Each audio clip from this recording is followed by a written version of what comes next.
Okay, for a match that seemed to be very, very long, no thanks to rain, Sri Lanka and rain, what more do I have to say? It's a match made in heaven at this point in time. But yes, India in a rain-curtailed match of 8 overs. The target was 78. They have managed to win by 7 wickets with Yashasvi Jaiswal yet again showing his class with 30 of 15. Followed by Suryakumar Yadav with 26 of 12. Hardik Pandya laying the finishing touches with 22 of 9. But if there is one major problem in that Indian batting lineup, and yet again, whoever trends justice for Sanju, you are on the wrong side of the law, my friend. Because yet again, when it comes to Sri Lanka, Sanju Samson underwhelms. Yet again, Mahesh Theekshana got him out first ball. And that's why those who trend with the hashtag Sanju Samson and those who say Rishabh Pant doesn't deserve a long rope and all, well, today it shows why Sanju Samson is not there in the pecking order as far as we are concerned. Even in the warm-up game versus Bangladesh, Sanju Samson had failed. Here, he had a golden chance with Shubman Gill having a neck spasm. He underwhelmed. So that is the one major talking point from otherwise a flawless performance from Team India yet again. The bowlers already did the job. The batsmen Yashasvi Jaiswal and Suryakumar Yadav stepping up and Hardik Pandya also.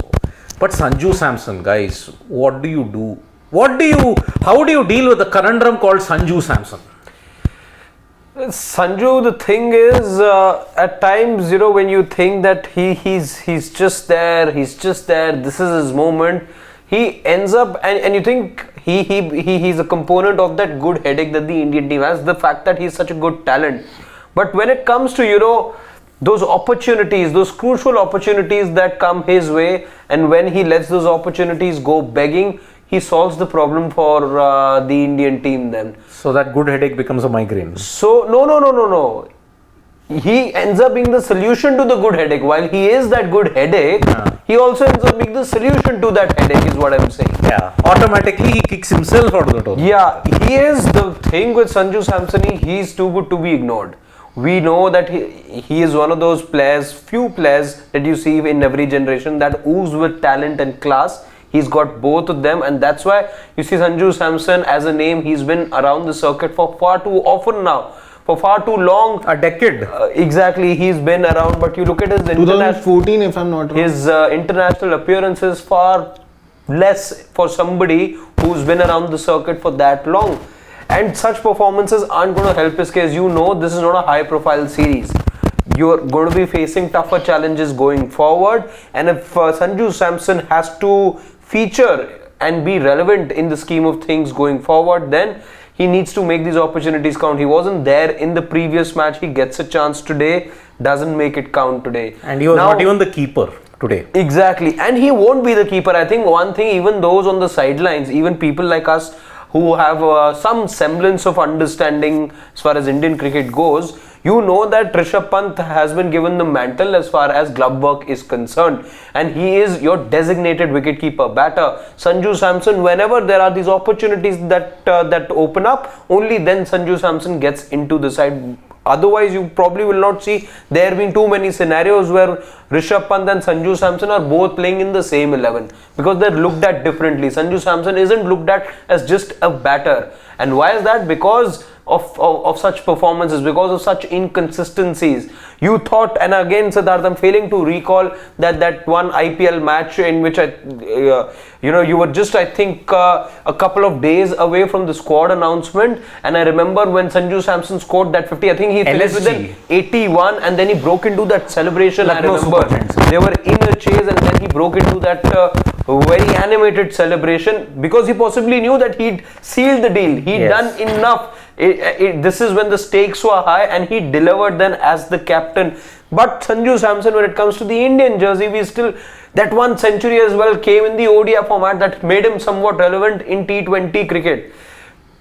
Now going forward, if you're looking at this new dawn for Indian cricket in this new era, if he needs to be relevant, because Jitesh Sharma is still not out. That is what we learned in Zimbabwe. He's still in contention. Now, if Sanju Samson, if you don't want people to just outgrow you, just that fanaticism, I would say, that curiosity that you have around the Sanju Samson as fans.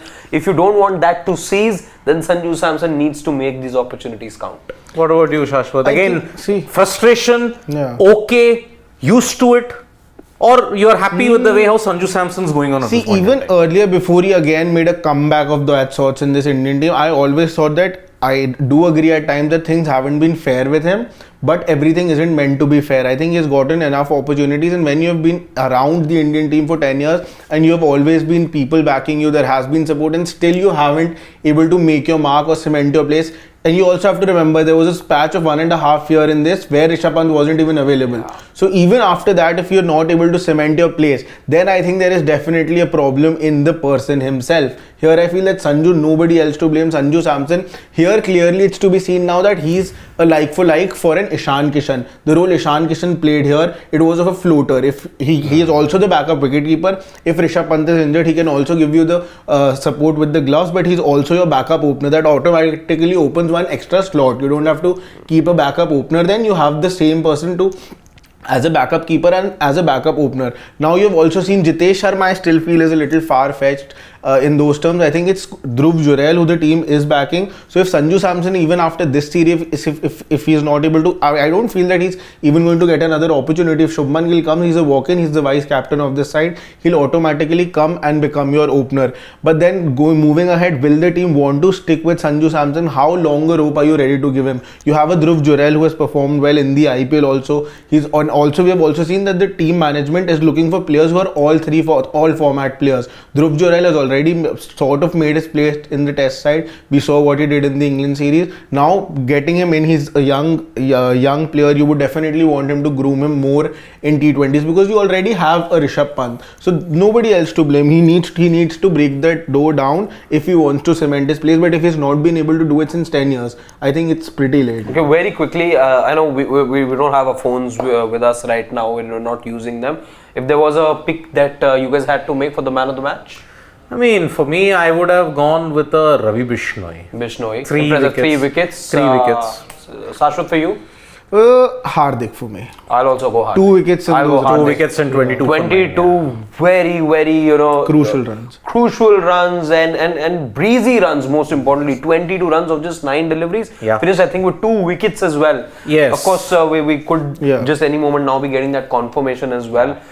Who the man of the match is. But I feel bad for one person yet again. Now, how good was Hardik, by the way, before we show? How good was Hardik? Those lusty blows towards the end, I quite enjoyed them. Yeah, I mean, he's calm under pressure. He has shown that how he can go ahead and do the necessary stuff that is needed towards the end. I mean, he's chipped in with vital knocks towards the end. He's chipped in with those crucial lusty blows that is needed from the Indian cricket team, and that is why when you look at it, I think. Okay, folks. So, man, wait. I'll just tell you. Okay. One second. Is it a left field selection in Yashasvi Jaiswal? Ravi Bishnoi it is. Because I think he was the one that got the collapse going. Yeah. 7 wickets Sri Lanka lost today for 30 runs, and I was like saying the same thing. Sri Lanka's middle order is next to non-existent at this point in time. Dasun Shanaka is about to complete the jewelry set. But can I just say one thing? I know, and I don't want to discredit to Bishnoi over there. I saw his wickets, I saw his spell as well. I thought the batters were to be blamed over there.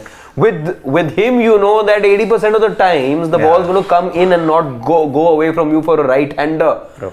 It's almost become his stock delivery. You know, because he bowls like a leg spinner, but his ball all spins in. That's exactly. the problem. He's mostly bowling the off spin. He's deceiving he's deceiving the batters with his action. It's not the ball. His bio says that he is a mechanical engineer.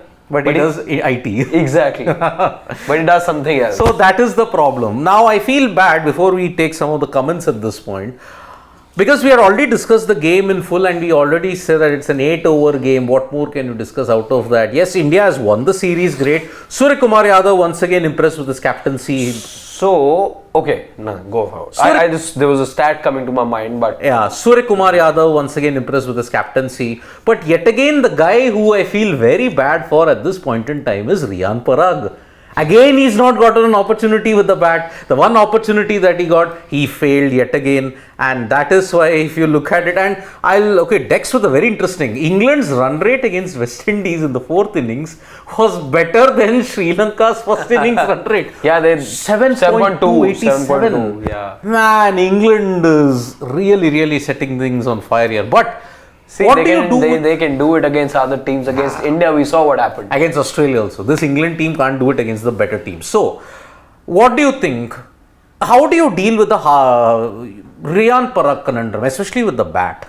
Because if you bat him lower down the order, he's not getting a chance. But if you bat him higher up the order, he's not delivering. Do you persist with him or do you drop him? No, I think the team is going to persist with him, and it's clearly, I think it's in place of a Washington Sundar. I think seeing the fact that Washington Sundar, how often he gets injured, I think Riyan Parag is a like for him. Does he suit that role? I am not too sure about that. I would want, but you could also use him as a pinch hitter at times. You have seen Akshar Patel, sort of coming up the order when you lose top order wickets early. You could even see a Riyan Parag coming up the order. I think this is and something I really like about Gautam Gambhir and Surya Kumar Yadav here is that they're straight away gone with the plan. Something that you I don't think there would be many changes to this going into the 2026 World Cup. They've gone with the main team that I think is going to play there. It's going to be a Hardik Pandya. Shivam Dubey is going to be his backup in that sense. Washington Sundar or Riyan Parag, one of them would play. Other than that, I think it's going to be same, and it just means that they mean business. They're not giving time to the players or sort of rest, or they do not want them to get into that zone first and then gradually get closer to when they get closer to the tournament, then you assemble your team and get that situation. I think that is something I really like, and I think Riyan Parag, the same issue is going to be that will he be able to finish the innings for India or not, because that is what the team is looking from him. I think for me, it's a tough situation. There are no clear-cut answers. I would like to see if he gets one more chance. After that, I would like to give my verdict on it. I'll just go with the preconceived notion of Riyan Parag right now. He comes across as somebody who bats in the upper half. He as a top order batter. It's the role that I have in mind when I see on the outside that's what I want to see him featuring. Right now, he looks like a bit of a misfit in this team. If you're expecting him to be the finisher, so if there's anywhere that I see Riyan Parag bat, it has to be in the upper order. Yes, there's a bit of a jam right now. There's a lot of traffic for limited slots right now. If he makes it, if he can make it to the 11s going forward as well, that is something you will have to wait and see.